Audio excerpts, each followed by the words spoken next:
Assalamualaikum warahmatullahi wabarakatuh. Nama saya Putri Nurhaliza, NIM 210404020. Di sini saya akan menjelaskan mengenai analisis tokoh dan penokohan dalam cerpen Robohnya Surau Kami. Nah, di sini ada pendahuluan. Cerpen sebagai salah satu sastra tulis yang di dalamnya terdapat tokoh dan penokohan yang berfungsi untuk menghibur pembaca dan terkandung nilai-nilai kehidupan yang digambarkan melalui tokoh dan penokohan. Pada penelitian ini, penyusun menganalisis dua di antara unsur intrinsik yang terdapat di cerpen Kompas dengan judul Robohnya Surau Kami.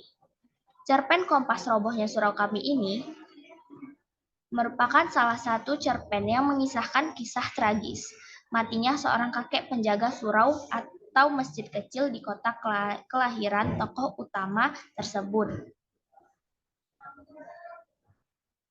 Selanjutnya ada rumusan masalah.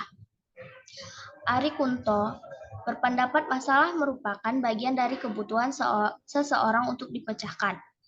Masalah dalam penelitian ini merupakan sesuatu yang perlu diselesaikan dan dirumuskan dengan jelas, berdasarkan latar belakang masalah dan identifikasi masalah yang dipaparkan. Penulis merumuskan permasalahan untuk mendeskripsikan bagaimana tokoh dan penokohan yang terdapat dalam cerpen Kompas Robohnya Surau Kami. Nah, selanjutnya ada tujuan penelitian.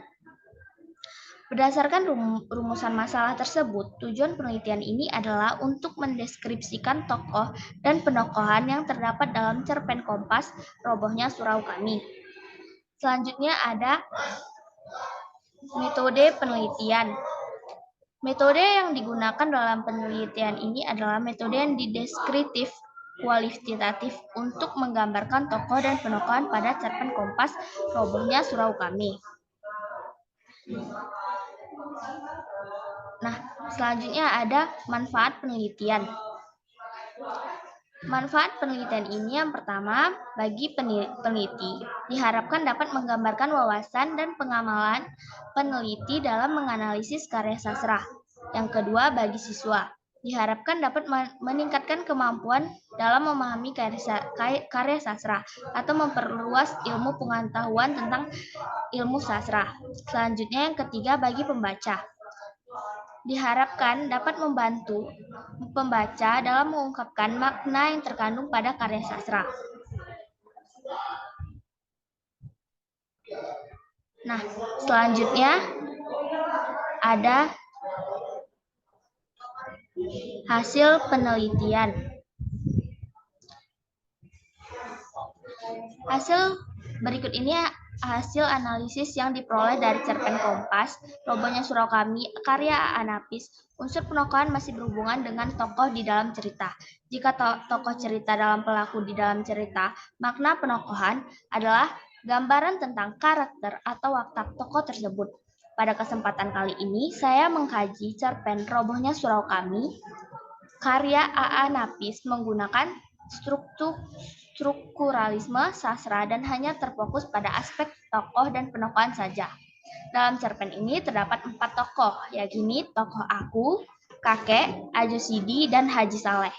Akan tetapi, tokoh aku pada cerpen ini bukanlah sebagai pemeran utama, melainkan hanya sebagai saksi atau pelaku sampingan. Tokoh utamanya sendiri adalah seorang kakek penjaga surau yang sudah hampir roboh.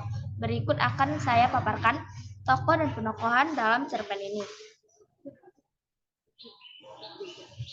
Nah, analisis tokoh dan penokohan dalam cerpen Robohnya Surau Kami. Yang pertama ada tokoh aku. Tokoh aku ini berkarakter baik dan peduli.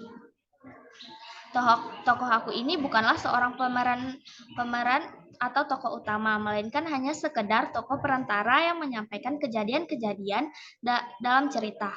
Tak lain, ia hanyalah tokoh sampingan. Hal tersebut dapat saya simpulkan dari membaca seluruh isi cerita yang lebih dominan membahas tokoh lain ketimbang tokoh aku. Dan selanjutnya ada tokoh kakek. Kemunculan cerita tentang kakek di dalam cerpen Robohnya Surau Kami ini yang paling tinggi ketimbang intensitas kemunculan tokoh lain. Nah, yang membuat saya dapat menyimpulkan bahwa kakek adalah tokoh utamanya, yaitu kakek merupakan seorang tokoh yang begitu taat pada perintah Tuhan. Kakek ini berkarakter baik dan taat beribadah. Karakter taat beribadah yang kakek miliki itu membuat kakek seakan tidak begitu mementingkan kepentingan duniawinya. Ia tak begitu memikirkan kekayaan dan kenikmatan dunia. Selanjutnya ada tokoh Aju Sidi. Tokoh Aju Sidi ini memiliki karakter si tukang bual. Dari buah-bualannya, saya menangkap bahwa Aju Sidi sebenarnya adalah orang yang ingin membuat orang lain terhibur. Salah satu orang yang merasa terhibur dengan buah-bualannya adalah tokoh aku.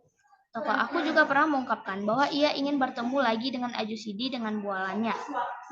Selain itu, untuk menghibur, menurut saya buah-bualan yang diujarkan oleh Aju Sidi adalah kritik-kritik sosial di lingkungan tempat tinggalnya. Kritik sosial tersebut sebagai sindiran kepada masyarakat di lingkungannya agar dapat mengubah diri menjadi lebih baik. Contohnya seperti ketika sekali ia menceritakan bagaimana sifat seekor katak, dan kebetulan ada pula seorang yang ketagihan menjadi pemimpin berkelakuan seperti katak itu. Maka untuk selanjutnya pimpinan tersebut kami sebut pimpinan katak. Nah, pada ujaran ini termasuk pada pembualan Aju Sidi. Nah, selanjutnya ada tokoh Haji Saleh. Tokoh Haji Saleh ini berkarakter sombong dan egois. Haji Saleh merupakan tokoh dalam bualan Aju Sidi yang memiliki kesamaan dengan tokoh kakek. Haji Saleh memiliki ketaatan yang cukup tinggi pada perintah-perintah dalam agamanya. Haji Saleh juga memiliki sifat kepercayaan diri yang teramat tinggi akan nasibnya di akhirat. Kepercayaan diri yang begitu tinggi atas amalan ibadah yang telah ia perbuat membuat ia sombong terhadap Tuhannya sendiri. Contohnya seperti, ya Tuhanku tak ada pekerjaanku melain selain daripada beribadah. Menjamahmu, menyebut namamu, bahkan dalam kasihmu. Ketika aku sakit, namamu menjadi buah bibirku juga. Dan aku selalu berdoa, mendoakan kemurahan hatimu untuk menginfakkan umatmu. Nah, sekian analisis tokoh dan penokohan dalam cerpen Robohnya Surau Kami. Saya akhiri. Assalamualaikum warahmatullahi wabarakatuh.